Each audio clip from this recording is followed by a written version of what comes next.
पुण्यश्लोक अहिल्यादेवी होळकर यांच्या जन्मदिनाच्या त्रिशताब्दी वर्षानिमित्त आयोजित करण्यात आलेल्या गोदा ते नर्मदा जलयात्रेचे कोपरगावात उत्साहपूर्ण वातावरणात स्वागत करण्यात आले। सहकार महर्षी शंकरराव कोल्हे सहकारी साखर कारखाना परिसरात या जलयात्रेचे व रथाचे पूजन करण्यात आले। यावेळी संजीवनी उद्योग समूहाचे अध्यक्ष बिपिनदादा कोल्हे, नगराध्यक्ष पराग संधान यांनी जल्लोषात स्वागत केले। राज्याचे मुख्यमंत्री देवेंद्र फडणवीस, उपमुख्यमंत्री सुनेत्राताई पवार व उपमुख्यमंत्री एकनाथ शिंदे यांच्या मार्गदर्शनाखाली तसेच जलसंपदा मंत्री राधाकृष्ण विखे पाटील यांच्या संकल्पनेतून 25 ते 29 एप्रिल दरम्यान ही जलयात्रा आयोजित करण्यात आली आहे। या प्रसंगी बिपिनदादा कोल्हे यांनी विविध नद्यांच्या पाण्याच्या कलशाचे पूजन केले, तर नगराध्यक्ष पराग संधान यांच्या हस्ते पुण्यश्लोक अहिल्यादेवी होळकर यांच्या प्रतिमेचे पूजन करण्यात आले। पारंपरिक पद्धतीने व भक्तिमय वातावरणात पार पडलेल्या या सोहळ्यामुळे परिसरात उत्साहाचे वातावरण निर्माण झाले आहे। जलसंपदा विभागाच्या पुढाकारातून राबविण्यात येणाऱ्या या जलयात्रेमागे जलसंवर्धन, पर्यावरण संरक्षण, प्रभावी पाणी व्यवस्थापन आणि दुष्काळमुक्त महाराष्ट्र घडवण्याचा महत्त्वपूर्ण हेतू आहे। पाण्याचे महत्त्व अधोरेखित करत नागरिकांमध्ये पाणी बचतीची जाणीव निर्माण करत शाश्वत व आरोग्यपूर्ण भविष्यासाठी पर्यावरण संवर्धनाचा संदेश या उपक्रमातून देण्यात आला आहे।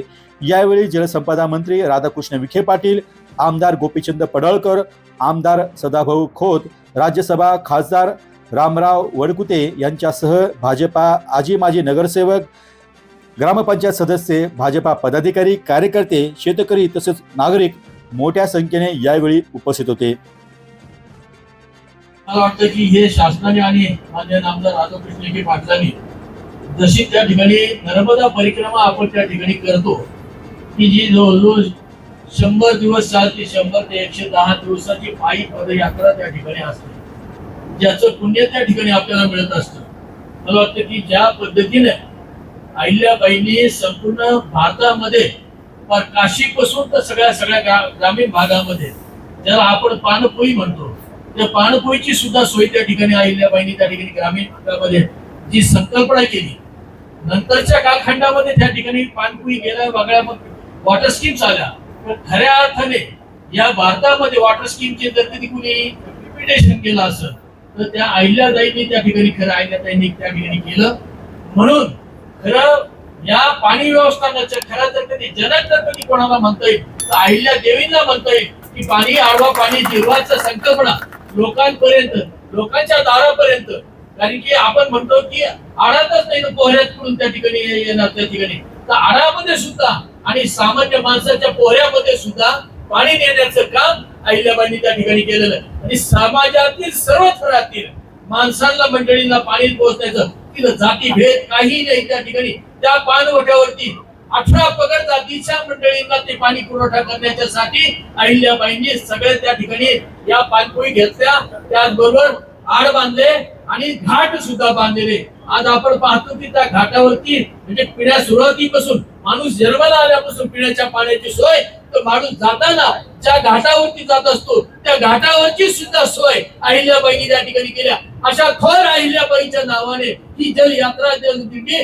राधाकृष्ण विखे पाटलांनी काढले, त्याबद्दल त्यांचं मी मनपूर्वक कौतुक करतो की खऱ्या अर्थाने आमचे नेते आहेत ते आमचे नेते हसायला लागले, म्हणजे आमचे नेते आहेत, आमचे नेते पण ते मानत नाही आमचे नेते आहे, आमचे नेते आहेत, मी मान्य करतो पण आमचे नेते आहेत।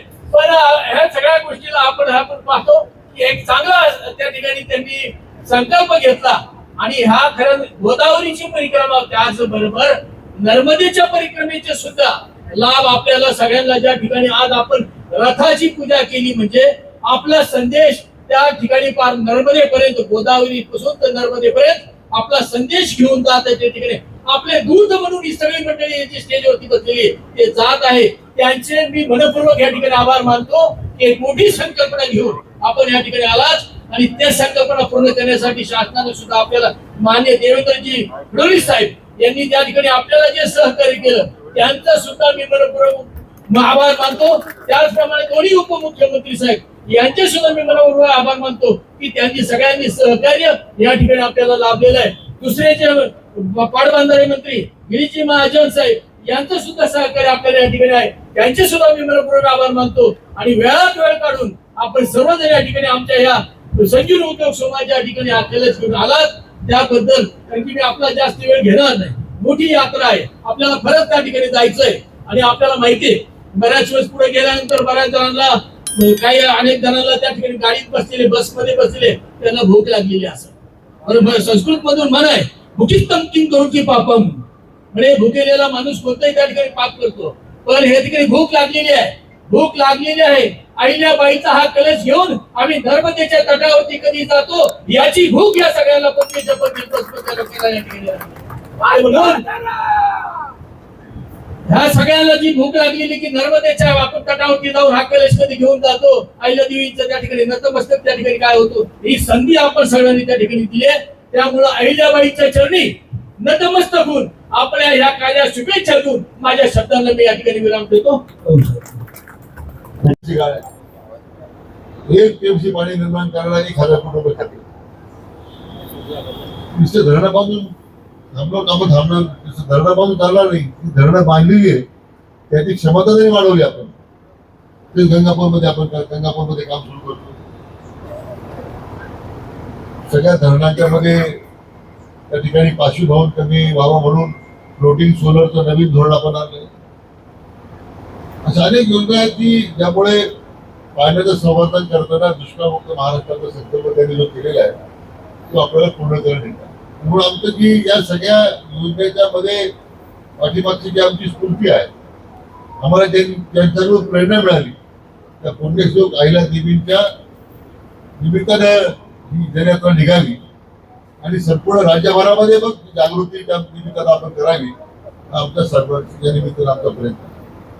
म्हणून मी मनापासून बिपिन दादा आपलं मनापासून अभिनंदन करतो. आपण मी काही तुमच्या घेताना आपण दोघा सहकारी आहोत.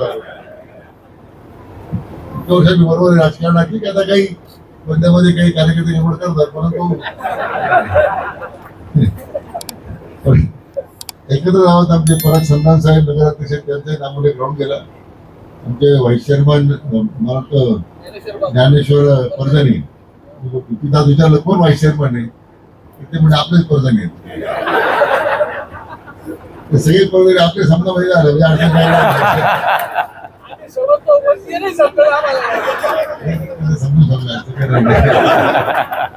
परंतु एक चांगल्या भूमिकेतून आपण अशा कार्यक्रमाचं आयोजन केलं. आमच्या सगळ्यांच्या यात्रेचं स्वागत केलं. मनापासून आपल्या सर्व सहकार्यांना मनापासून आपल्याला धन्यवाद देतो आणि थांबतो. जय हिंद. म्हणजे अहिल्यादेवींनी जे काम केलं होतं ते जल व्यवस्थापनाचं काम छत्रपती शिवाजी महाराजांनी केलं. जल व्यवस्थापनाचं काम आणि त्यांच्यानंतर पुण्यश्लोक अहिल्यादेवी होळकरांनी केलं. शिवाजी महाराज तर इतके प्रगल्भ या विषयामध्ये होते. आपण रायगडावरती गेल्याच्या नंतर लक्षात येतं रायगडावरती विहिरी आहेत. अरे इथं विहीर पाडली तर आम्हाला पाणी मिळालं. पाराड्यात 4 वेळा सांगतो इथं पाणी लागेल, तिथं पाणी लागेल, तिथं पाणी लागेल. 400 फुटावं लागेल, 500 फुटावं, 800 फूट मारलं तरी पाणी लागत नाही. परंतु छत्रपती शिवाजी महाराजांच्याकडे जल व्यवस्थापन इतकं जबरदस्त होतं की रायगडावरच्या विहिरीला सुद्धा दुष्काळात सुद्धा पाणी लागतं. म्हणजे आपले राजे सगळे इतके प्रगल्भ होते. अहिल्यादेवींचं काम घाट बांधणं, विहिरी बांधणं, धर्मशाळा बांधणं, मंदिराचा जीर्णोद्धार करणं हे तर खूप मोठं काम आहे. आणि अहिल्यादेवींचं काम हातामध्ये घेऊन राज्याचे मुख्यमंत्री देवाभाऊ आणि जलसंपदा खात्याचे मंत्री राधाकृष्ण विखे पाटील साहेब यांनी आज ही नुसती जल यात्रा नाही, महाराष्ट्राला दुष्काळ मुक्त करणारी यात्रा ही आज आपल्या सरकारच्या माध्यमातून काढलेली आहे. ज्या भागामध्ये पिण्याचं पाणी नाही, ज्या भागामध्ये शेतीचं पाणी नाही, ज्या भागामध्ये जनावराला चारा नाही, चिमण्याला प्यायला सुद्धा पाणी मिळत नाही, त्या लोकांना पाण्याचं महत्व आहे. आणि म्हणून ते महत्व अखंड महाराष्ट्राला कळावं यासाठी विखे पाटील साहेबांच्या नेतृत्वात ही यात्रा निघाली आहे. मी धन्यवाद देईन विखे पाटील साहेबांना, कारण अहिल्यादेवीचं त्रिशताब्दी जयंतीचं वर्ष आहे. धनगरांच्या पोराशिवाय कोणी जयंती साजरी केली नाही. आजपर्यंत मी बघतोय, मी दहावीला असल्यापासून जयंतीचे कार्यक्रम बघतोय. पहिल्यांदा महाराष्ट्रात आणि भारतामध्ये असं घडतंय. केंद्र सरकारापासून देशाच्या सगळ्या राज्य सरकारांनी पुण्यश्लोक अहिल्यादेवींची जयंती इतक्या मोठ्या प्रमाणात साजरी केली आहे. मी धन्यवाद देतो महाराष्ट्र सरकारला, धन्यवाद देतो. अरे अहमदनगरचं नाव बदललं, ते पण एका वर्षात बदलणं हे शक्यच नव्हतं. हे आपल्या महायुतीच्या सरकारनं केलं। एका वर्षाच्या आतमध्ये अहिल्यानगर हे नाव केलं आणि अखंड देशभरातल्या अहिल्या भक्तांना या गोष्टीचा अभिमान वाटला आणि त्याच्यावरती कळस म्हणून आता ही जल यात्रा निघते। पहिल्यांदा अशी यात्रा निघते जी चौंडीतून महेश्वरला चालली आहे, पहिल्यांदा अशी यात्रा निघते जी गोदा टू नर्मदा पहिल्यांदा चालली आणि त्याचं सगळं श्रेय मुख्यमंत्री महोदय आणि जलसंपदा मंत्री महोदयाला जात आहेत। जोरदार टाळ्या वाजवून तुम्ही त्यांना धन्यवाद द्या। इतक्या मोठ्या प्रमाणात गावागावामध्ये लोक जल यात्रेचं स्वागत करण्यासाठी उभी आहेत। पाण्याचं महत्व अहिल्यादेवीला माहित होतं, जल आहे तो कळ आहे। अहिल्यादेवीने म्हणून पाण्याचं व्यवस्थापन केलं आणि या महाराष्ट्रामध्ये पाण्याचं राजकीय हत्यार म्हणून वापर केला गेला। दुष्काळी तालुक्यांना कायम दुष्काळी ठेवला, त्यांच्या मताचा वापर करून घेतला। त्या लोकांना नुसतं ऊसतोडीसाठी वापरलं गेलं, परंतु त्यांना पाणी दिलं गेलं नाही। महाराष्ट्रामध्ये पहिल्यांदा असं घडतंय, देवाभाऊंच्या नेतृत्वामध्ये 2,000 कोटी, 4,000 कोटी, 5,000 कोटी, 10,000 कोटी रुपये एका योजनेला एकाच वेळेस सरकार उपलब्ध करून देत आहे। हे सरकार दुष्काळ मुक्त करणारं सरकार आहे। मी शुभेच्छा देतो विखे पाटील साहेबांना, माननीय देवाभाऊंना खूप खूप अहिल्यादेवींचे आशीर्वाद तुम्हाला मिळावे आणि त्या माध्यमातून अखंड महाराष्ट्र लवकरात लवकर दुष्काळ मुक्तीकडे जावा अशी शुभेच्छा देतो आणि थांबतो। जय हिंद, जय महाराष्ट्र, जय अहिल्या, जय मल्हार। डी न्यूज वृत्तवाहिनी सामाजिक, शैक्षणिक, राजकीय, धार्मिक, सहकार, सांस्कृतिक, कृषी या सर्व चालू घडामोडींचा वेध घेणारी वृत्तवाहिनी। डी न्यूज वृत्तवाहिनी, वेध वर्तमानाचा।